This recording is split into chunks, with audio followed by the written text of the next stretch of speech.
Today's scripture reading is Genesis chapter 50, verses 1 through 9 and 12 through 14. So you're invited to follow along in your own Bible or follow along on the screen. Joseph threw himself on his father and wept over him and kissed him. Then Joseph directed the physicians in his service to embalm his father Israel. So the physicians embalmed him, taking a full 40 days, for that was the time required for embalming, and the Egyptians mourned for him 70 days.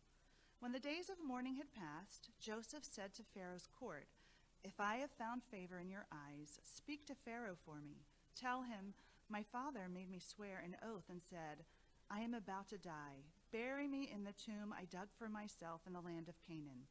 Now let me go up and bury my father. Then I will return.' Pharaoh said, 'Go up and bury your father, as he made you swear to do.' So Joseph went up to bury his father. All Pharaoh's officials accompanied him, the dignitaries of his court and all the dignitaries of Egypt, besides all the members of Joseph's household and his brothers and those belonging to his father's household. Only their children and their flocks and herds were left in Goshen. Chariots and horsemen also went up with them. It was a very large company. So Jacob's sons did as he had commanded them. They carried him to the land of Canaan and buried him in the cave in the field of Machpelah near Mamre, which Abraham had bought along with the field as a burial place from Ephron the Hittite. After burying his father, Joseph returned to Egypt together with his brothers and all the others who had gone with him to bury his father.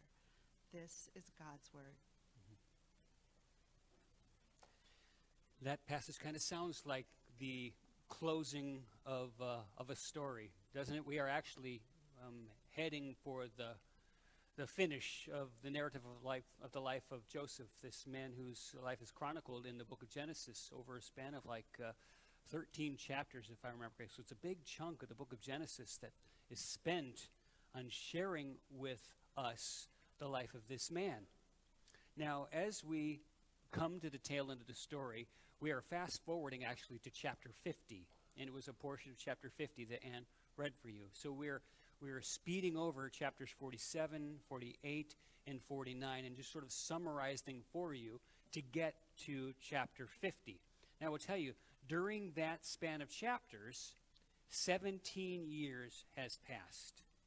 So 17 years now have passed since the old man Jacob and all of his sons and their wives and all of Jacob's grandchildren and their wives and their flocks and herds, all of them had moved from the promised land, which was Canaan, down into the land of Egypt, where Joseph, the long-lost son, would care for them, would provide for them, and that their clan might not slip into extinction. So 17 years have passed in that state. There in the land of Egypt, this tender green plant, this little shoot that was going to become the nation of Israel, was being nourished, when otherwise they would have died out in the land of Canaan due to famine. Now, I was thinking about this. It was absolutely accurate then to call this a great deliverance. Now, think about this. Without this deliverance that God has effected through this man Joseph in the land of Egypt, Moses, the great lawgiver of Israel, would never have been born. King David, the great king of Israel, would never have been born.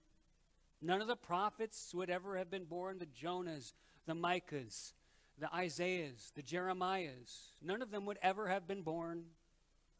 And the son of David, which is a prophetic title for the Messiah, who is given the name Jesus, the Christ, would never have been born if it had not been for this great deliverance effected by God through this man, Joseph. So we see that what we've been reading is a very important narrative, very important prophetically.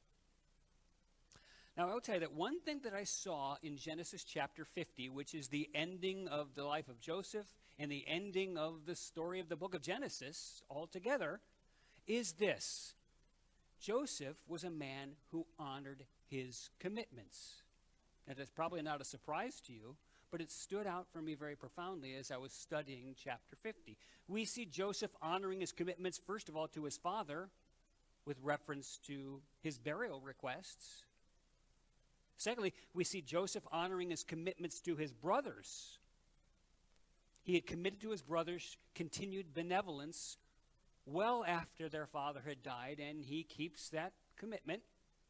And we see Joseph honoring his commitments to the promises of God, which I believe have now become promises of God to him personally.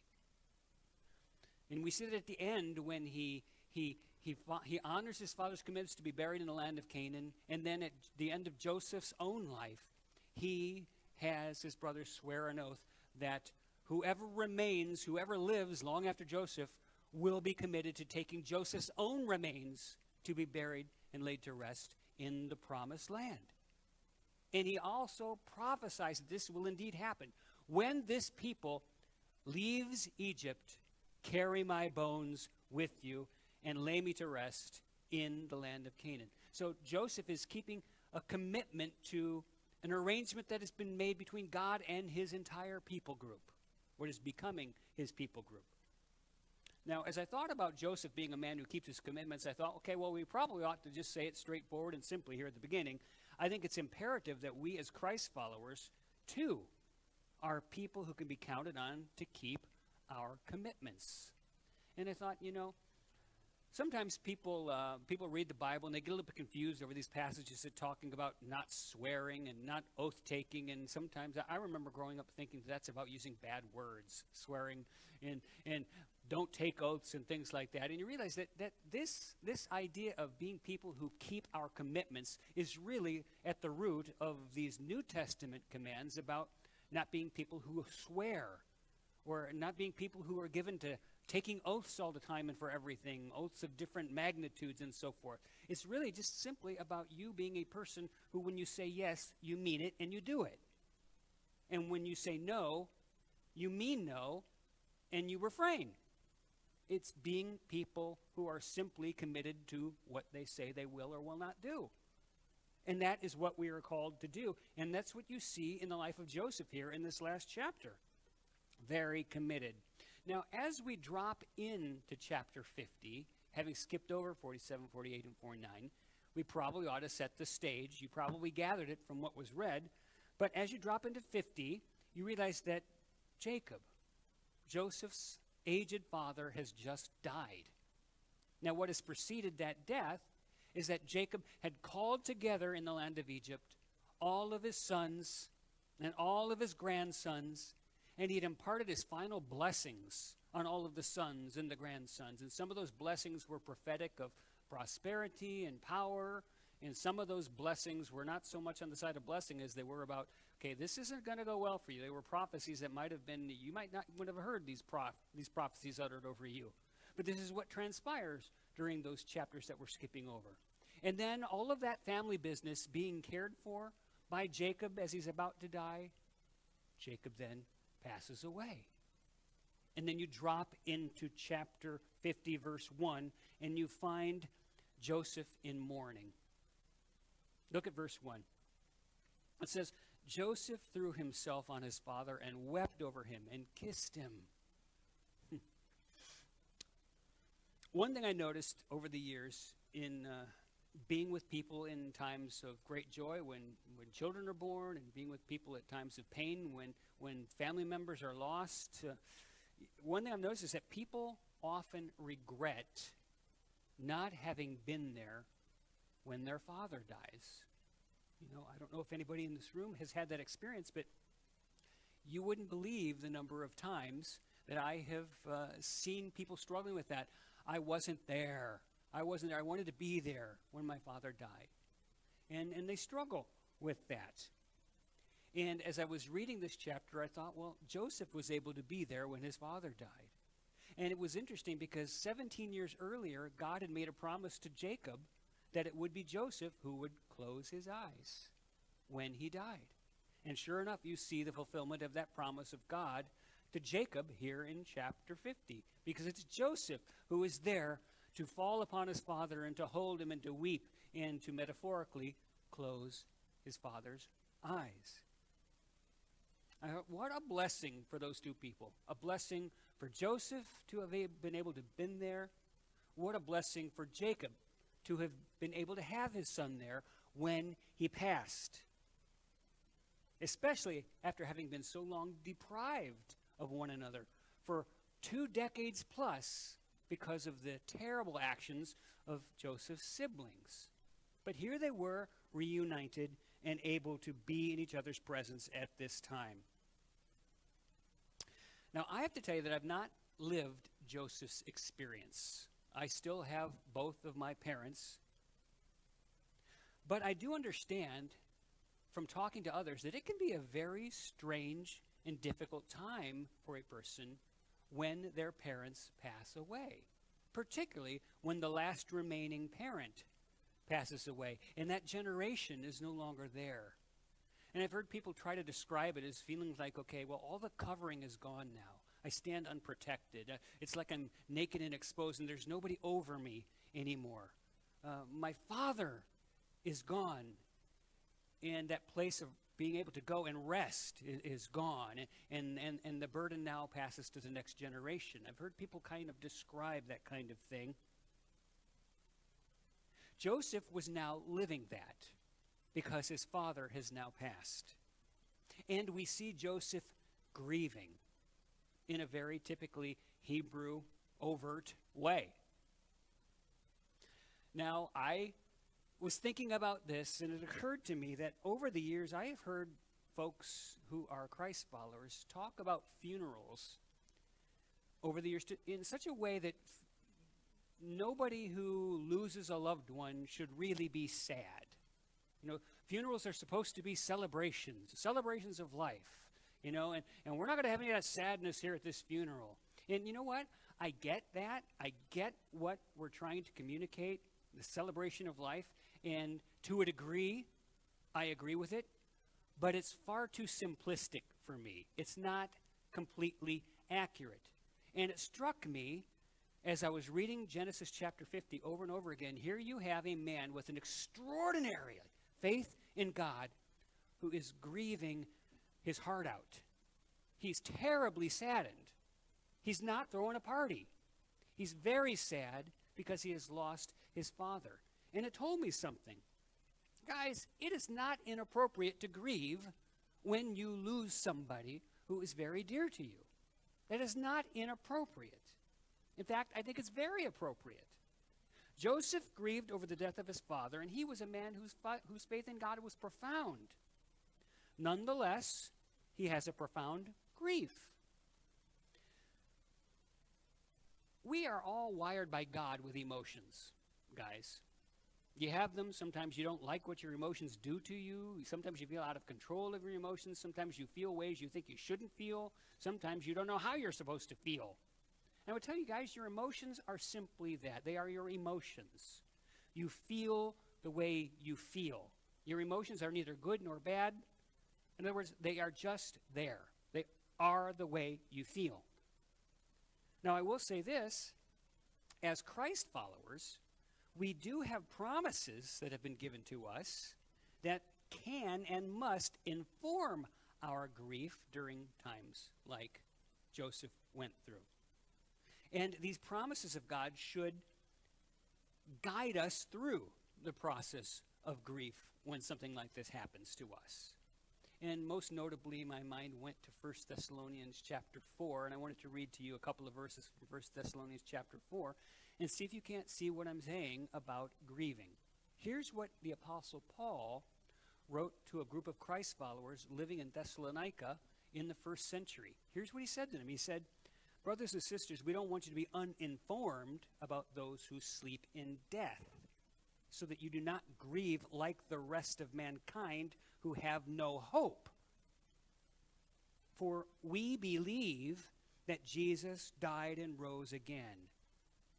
And so we believe that God will bring with Jesus those who have fallen asleep in him."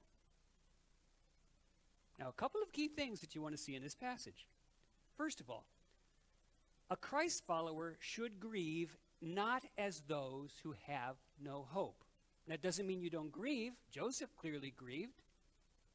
But you grieve differently. Now, why is it that we are able to grieve differently? Well, we are to grieve as people who actually have hope. And how can we have hope? Because of what has been promised. And notice in the passage how Paul points out the reasons that the grief should be different. Number one, because we believe that death does not have the final say. We believe that our beloved brothers and sisters who die in the faith are, quote, present with the Lord. Now, that's from another Pauline passage. They are present with the Lord, despite the fact that the earthly body lays here in a casket or in an urn or wherever. The body lays here, but we are promised that that dearly beloved departed one is present with the Lord. Now, that is a belief that is meant to shape the way that we grieve. Does that make sense? Now, let's look at what else he says. He says, there is also a coming resurrection of the body for all those who die in Christ. He says Christ is like a prototype. Christ was raised up from the dead as a type of first fruits, and therefore it is prophetic and it is a promise of what is to be for all those who are Christ followers. Their bodies, like Christ's, will be resurrected and restored and glorified. Now, guys, those facts are given to us so that we realize that we don't have to grieve like people who don't have those hopes. And it should change and affect our grief. So, we sorrow not as the rest of mankind who have no hope. But don't let anybody try to tell you you're not supposed to be sad or you're not supposed to grieve. That's not fair. That is not holistic enough. It's oversimplified. Now, look at verses 2 and 3 in Genesis chapter 50. Then Joseph, after he had thrown himself on his father and wept bitterly, then Joseph directed the physicians in his service, and would you guess that Joseph had the best physicians available to him? Would you guess that he had the best resources on the planet available to him as the number 2 guy in the most powerful civilization on earth at the time? Yeah, he had the best that was available to him. And he directed those physicians to embalm his father, Israel. So the physicians embalmed him, taking a full 40 days, for that was the time required for embalming. I thought, now that's very interesting. Here we have a description of what ancient Egyptian burial rites was like. Where else are you going to learn that it took 40 days for the Egyptian to embalm a body? Well, you learn it right here in the book of Genesis, stated as historical fact. Now, this was an intriguing thought for me. Joseph is on the front end of what is going to develop into the nation of Israel, what is going to develop into the Jewish nation. And later, after the development of the Jewish nation, their burial rites were not going to be very closely connected in form to the burial rites that were practiced in ancient Egypt. Ancient Egypt had very unique burial rites. Whenever you watch a movie about a mummy or read a book about a mummy, you know you're sort of giving tribute to ancient Egyptian burial rites. They were ahead of their time. They were known for the way that they embalmed. Fascinatingly enough, Israel, who's on the front end of the stream that would become Judaism, does not find the Egyptian burial procedures offensive, and so he employs them for his father. That was fascinating to me. Okay? Culturally, they're very different in the way that they handled these things. But Joseph allows this, and he orders for his father to be embalmed or mummified after an Egyptian fashion. And so he does. And I thought a lot about that this week. You know, sometimes I watch people struggle to find scriptural support for this approach, let's say cremation, or this approach for, embalming and so forth, and you know, you're forced into these decisions sometimes when a loved one passes away, and you want to know, is there a right or a wrong in any of this? Is there scriptural support or scriptural proof for this or for that? And I just have to say that I have yet to see anything that I thought was a strong case of biblical support for anything over anything else. In other words, it's flimsy and weak support at best. I've never seen a good argument for or against any of that. So I would simply tell you, why don't we just not bother to declare one approach as biblical and another as not biblical? Joseph didn't seem terribly concerned about what was done to the father's body in that regard, and he allowed Egyptian burial practices to be performed over his father. It seems to me that what is most important in these moments for us, and this is what I want you to take away from this, is that whatever approach you choose for your loved one, or for whoever you're making decisions about, or maybe you're making plans for your own funeral one day, is that your approach reflects confidence in God, whatever you choose, as well as it reflects a desire to honor him even in this matter of funeral rites. Now, in other words, what it is you choose, I'm not so concerned about, and I don't think God is either. But why you choose it is very important. And that's what I would want you to think through. Now, I wanted to give you some guiding principles, and I thought, where else in the Bible is going to give us a platform to talk about these things? Well, Joseph's embalming of his father. There it is. It's right there. So let me give you 4 guiding principles, things that I would just want you to think about. All right? First of all, I would say that it is good to treat the body as a sacred gift from God to us, because it was his idea. He gave us bodies. He declared that human beings would have a physical part and a non-material, an immaterial part. Okay? That's his deal. He did that, and it's sacred, and it's holy. So how about we recognize that our bodies are holy things, and we treat them as though they are holy and sacred things.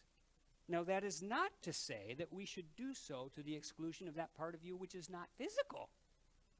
In other words, you're more than just a body. Don't forget that. Don't lose sight of that. You are more than just that thing that's lying there. But that's a holy thing. All right, so that's the first thing I would want you to remember.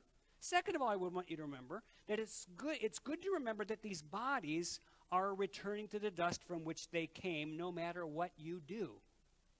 You cannot, even with the best embalming procedures of all of Egypt, keep that from happening. And who are we trying to kid? It's going to happen. It's going to become corrupted. So just keep it in mind. Don't treat it as though it's something you can prevent from happening. Thirdly, it is good for us as Christ followers then to act in such a way that acknowledges the power of God to resurrect this body from whatever state it winds up in. Whether its dust is scattered all over the 4 winds, buried at sea, it really doesn't matter. God created Adam from the dust of the ground. Was that a miracle? Yes. So if you return to the dust of the ground, is that any more difficult for God in a resurrection? See, that's just as miraculous. It's a miracle either way. The resurrection is miraculous. And the last thing I would want you to consider is this. It is good for us to make wise economic decisions, wise stewardship decisions that reflect the consideration of these things. Now, I'll tell you why I say this.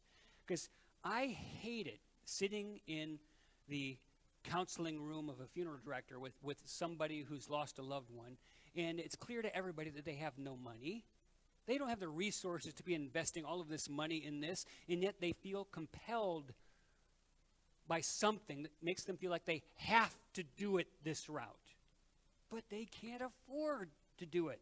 And so they struggle and they struggle.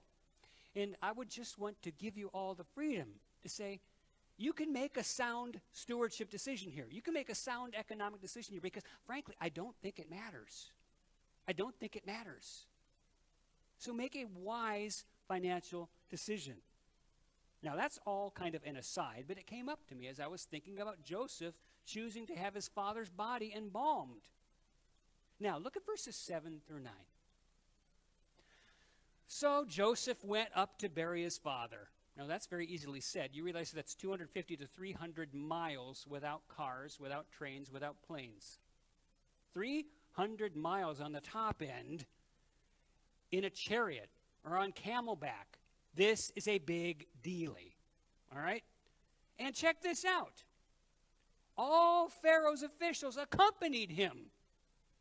The dignitaries of his court, all the dignitaries of Egypt, besides the members of Joseph's household and his brothers and those belonging to his father's household, only their children and their flocks and herds were left in Goshen. Chariots and horsemen also went up with him. It was a very large company. Now that's quite a funeral procession. I've been a part of a few funeral processions in my day. I've been a part of funeral processions that have police escorts, some of them just like one cop, some of them a whole bunch of them. I've been involved in funeral processions that have fire departments. I've been involved in funeral processions that have motorcycle club escorts. Some with just a handful, some of them 50 of them. I've been involved in funerals that have a corps of bagpipes. But I have to say, I have never seen anything the magnitude of what is described for you here in Genesis chapter 50. This was a big one. Chariots and horses and all of the officials of Egypt. And it made me think, so what in my life have I seen even on television that might rival it? And I thought, okay, I remember in black and white seeing footage of the John F. Kennedy funeral. It might have been something like that. It might have been something like the funeral procession for Princess Diana. Saw that one on television. You think about the magnitude of the event. You think about all of the effects of statehood involved in a ceremony like that. And I think this is what you've got going on here with Joseph, or with Jacob. And it made me think, you know, why in the world is so much respect, so much mourning, so much energy, and so much money being spent by the Egyptian government for the burial of a foreign sheep herder who's a nomad? We are told earlier in the narrative that Egyptians despise sheep herders. That's one of the reasons why when Jacob and his family moved down into Egypt, they had to settle in Goshen, sort of out of the mainstream. Beside the fact that it was the best land for sheep herding, but Egyptians didn't like sheep herders, and it was a very, very low rung on the ladder. And so why are they throwing this kind of a celebration where all the dignitaries that are known in Egypt are traveling 300 miles for this burial? And it made me think, you know, all through the narrative, we have been seeing how God has blessed this man Joseph with what we call favor. Joseph obviously did a lot for the well-being of Egypt. He did a lot for the well-being of the world. And I know that Joseph was well-loved and well-respected. But is there more than that? I mean, how many of you have attended a funeral not because you really were close to the one who died, but because the one who died was a relative of one of your friends? And so you went to the funeral in honor for the living, not in honor of the dead. And I wonder, is that what this is about? Is this just a way of all of Egypt showing great love and respect for Joseph because his father passed away? Or is there something about Jacob, this crusty old nomadic sheep herder? And I wonder, you know, I bet you there's something prophetic in all of this. And I'll put this on the screen. I suspect that maybe there's something prophetic going on here too, something that points to the, quote, specialness of God's chosen people. Because here are Gentiles, non-Jewish nations, exemplified in Egyptians and the Canaanites. By the way, the Canaanites observed this extraordinary funeral procession going through their own lands as they traveled that 300 miles, and they even noted it to the point of renaming a place in their land after the event of this funeral. So there has got to be something here. So we got Gentile nations showing honor to Israel. Israel, Jacob, whose name was now Israel. And I wanted to sort of an acknowledgement in a prophetic way of the fact that Israel was going to be, as God promised, a blessing to all the nations of the earth. And here they are, in essence, honoring Israel, the father of the nation. Just something to think about. Now, I want to talk a little bit more about Joseph's commitment to honoring his father's burial requests.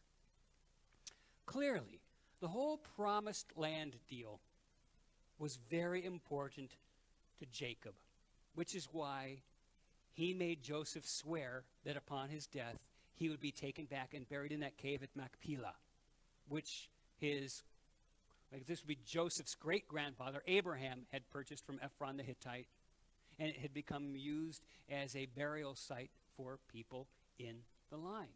Just a handful of them at this point. But it was very, very important. It was important to Jacob, because I think what this meant to Jacob, this was a precious promise, precious deal, precious arrangement between God and Jacob. And Joseph was not about to disrespect that. And what becomes clear to me in all of this, especially when you get to the end of the chapter, you realize that Joseph then, at the end of his life, which is at the end of chapter 50, requires an oath that when he himself dies, his remains will be taken back to the promised land as well. And it just showed me that this that had been important to his father Jacob had also become very important to Joseph as well. The whole promised land thing, he was committed to this. And his actions show that this is him. This is not just the God of his fathers, not just the God of Abraham, not just the God of Isaac, not just the God of Jacob, but this is the God of Joseph too. And the promises are for him. And I thought to myself, in what ways, as it regards your faith in Christ, do you express your own personal buy-in? Or is this just something that is being handed down to you from previous generations? Do you have your own personal buy-in? And I see in chapter 50 Joseph's own personal buy-in to the promises of God. It's not good enough to talk about the God of your fathers. Is this your God? He needs to be. Now, when you get to chapter 50, verse 15, the setting changes. It's no longer about the funeral procession and the embalming of Jacob. It's now about how all this affects Joseph's brothers. And frankly, they get a little weirded out. In other words, when Daddy Jacob dies, the brothers start to get very nervous. The insecurities over past guilt begin to spike. And they begin to become fearful for what the death of their father might mean for them in relationship to their very powerful brother now. And it made me think something. Have you ever noticed how hard it is to leave your guilt in the past? 40 years had passed since they sold Joseph as a slave. 40 years. And here they are 40 years later having the guilt brought up again. It's already been addressed, but here it comes again, and they get very insecure about their guilt. And I thought, guys, it is hard to leave your guilt in the past. Have you noticed that? Sometimes something happens and it crops up again, starts to poke its pointy little head up. And I wanted to say this to you. We must trust that Christ has forgiven us once and for all. And if we have done what we can to seek forgiveness from those that we have wronged, then we must learn to let it go whenever it arises to make us insecure again. Now, I would say this, that if something in the past you've never addressed, if it needs to be addressed, you need to address it. You need to do what you can. If there is anything that you can do to address it, then do so. That would be important. But if it's been addressed, when the guilt pops up again, you've got to trust that it is dealt with and let it go. Now look at verses 15 through 17. When Joseph's brothers saw that their father was dead, they said, "What if Joseph holds a grudge against us and pays us back for all the wrongs we did to him?" So they sent word to Joseph saying, "Joseph, your father left these instructions before he died. This is what you're to say to Joseph. I say to you to forgive your brothers the sins and the wrongs they've committed in treating you so badly. Now, please forgive the sins of your servants of the God of your father. Now, it occurred to me that Joseph, if he had a mind to, he could have been really offended by this. Think about what is being said to him. His brothers are distrusting that Joseph was sincere when he forgave them 17 years earlier. And this, after Joseph's having taken care of them and their children and their flocks and herds for 17 years. That ought to speak volumes, but it wasn't enough. And his brothers insinuated that Joseph maybe had not really forgiven them at all, but was simply humoring his father while he was yet alive, while secretly harboring a plan to retaliate against his brothers once the old man was dead. That's what this is insinuating. How insulting. And I so admire Joseph for being the kind of a man who chooses to overlook an insult. Because he could have been insulted. He could have been offended, but he chose not to go there. His confidence and trust in God was enough that he could overlook the insults, which is something we had a real problem with in our current society. Nobody wants to overlook an insult. Everybody wants to address it straight on.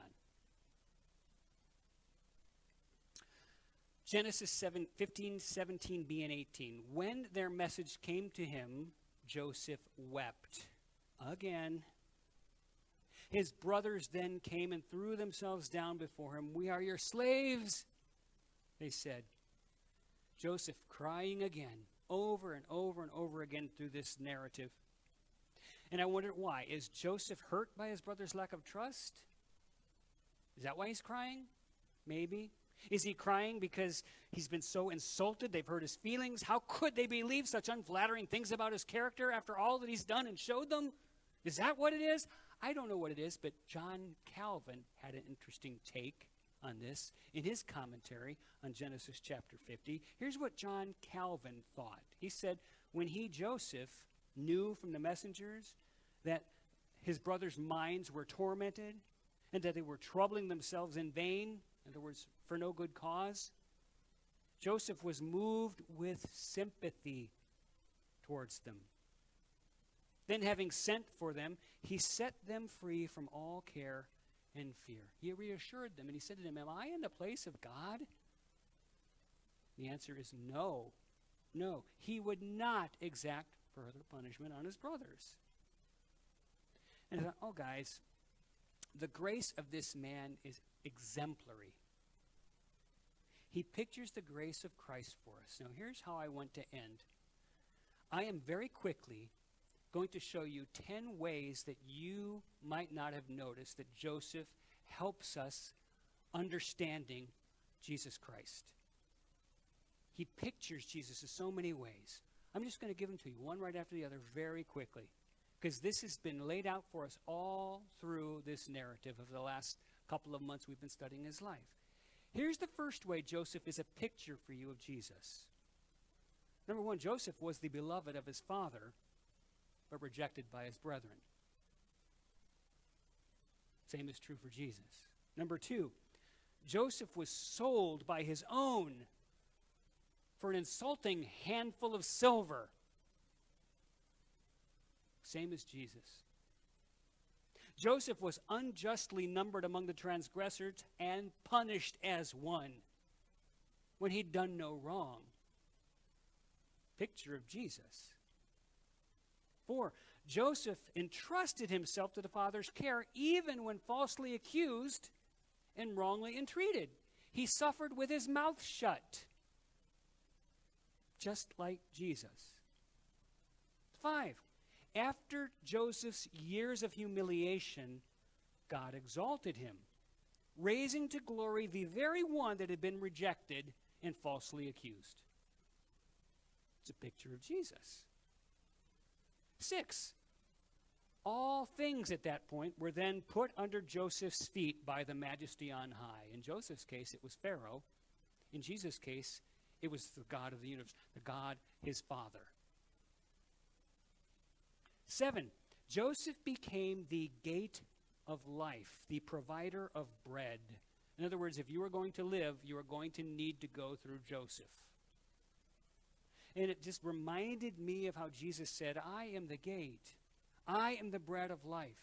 Again, Joseph sort of pictures for us Jesus. 8, when Joseph had the right and the power to condemn those who had wronged him, he instead loved them and forgave them and blessed them. Picture of Jesus. 9, Joseph, like Jesus, saw all the evil perpetrated against him as somehow subsumed in the very good plan of God. Here's the evil that's being done to him. Somehow he sees that as a much bigger thing that is good in the hand of God. And that is exactly Jesus. And lastly, 10th, Joseph took his brethren in and he cared for them in his own presence, which reminded me of Jesus' words to his own disciples when he says, and if I go and prepare a place for you, I will come back and take you to be with me, that you also may be where I am. And then he provided for and cared for them and loved them and met their needs. This way, Joseph, again, is kind of a picture of Jesus for us. I'm going to ask you to stand. And Jason, I'm going to ask you to fast forward about 4 slides. There you go. And I want to share with you this benediction that I shared with you one time earlier in this series, but it kind of sums up Joseph's story for me in certain ways. And this is our closing benediction. So allow this to be my prayer over you. You go nowhere by accident. Wherever you go, God is sending you. Wherever you are, God has put you there. God has a purpose in your being there. Christ lives in you and has something he wants to do through you where you are. Believe this and go in the grace and love and power of Jesus Christ. Amen? Amen.